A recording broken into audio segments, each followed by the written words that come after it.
हमर विनय श्री रामचंद्र जी सो कहबन यो हनुमान। जखन सीता जी अशोक वाटिका में रही छथि, बड़ा दुखी परिस्थिति में वो रही छथिन, हनुमान जी एक दिन हुनका से भेंट करे ले जाय छथिन। तखन सीता जी कहे छथिन, सुनबैया हनुमान कनी कहबन या हनुमान बिनय मोर कहबन यो हनुमान। सब तरह गीत पर खूब ताली बजे छे, खूब डांड लचकै छे। एक बेर चाह जिनका वीर बजरंग बली दुनू हाथ सुरक्षित देने छे, एक बेर दोनों हाथ ऊपर उठा दियो सब गोटे, कनी मैं ही नहु सब उठा दियो और ताली बजबे हमरा संगे।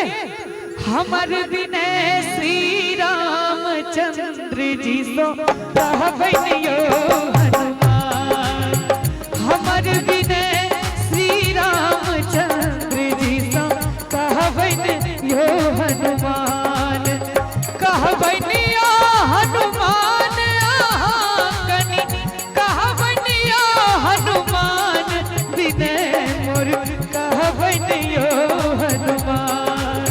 हमर विनय श्री रामचंद्र जी सो कहबन यो हनुमान। हमर विनय श्री रामचंद्र जी सो कहबन यो हनुमान।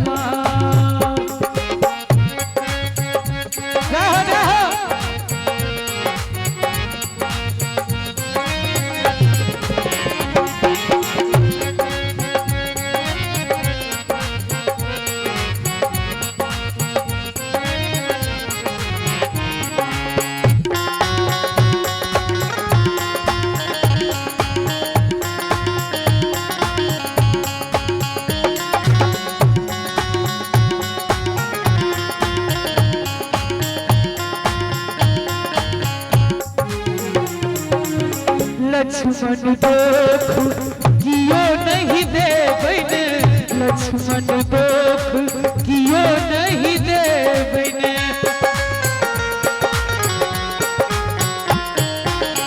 लक्ष्मण दुख कियो नहीं देबन, लक्ष्मण दुख कियो नहीं देबन।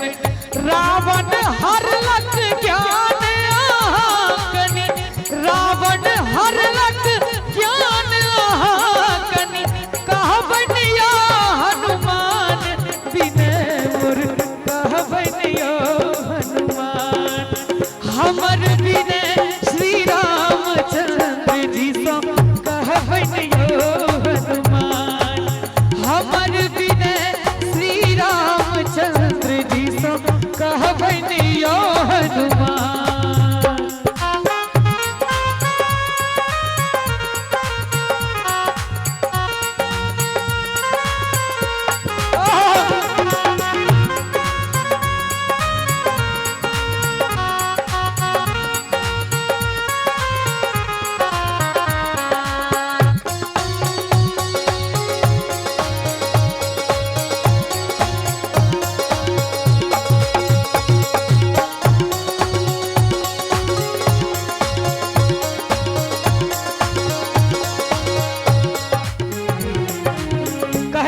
अहाँ जे एतऽ एलिए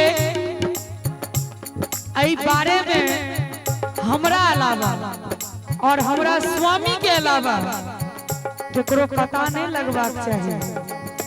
तै द्वारे अंत में कहे छथिन, जो एहि वन में रावण आओत, जो एहि वन में रावण आओत।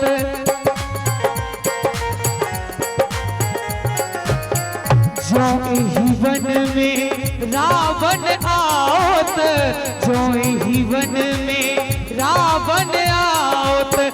ते जब हम परान कने, ते जब हम परान कने कहबन या हनुमान विनय मोर कहबन यो हनुमान। एक बार दोनों हाथ ऊपर उठा दियो सब गोटे।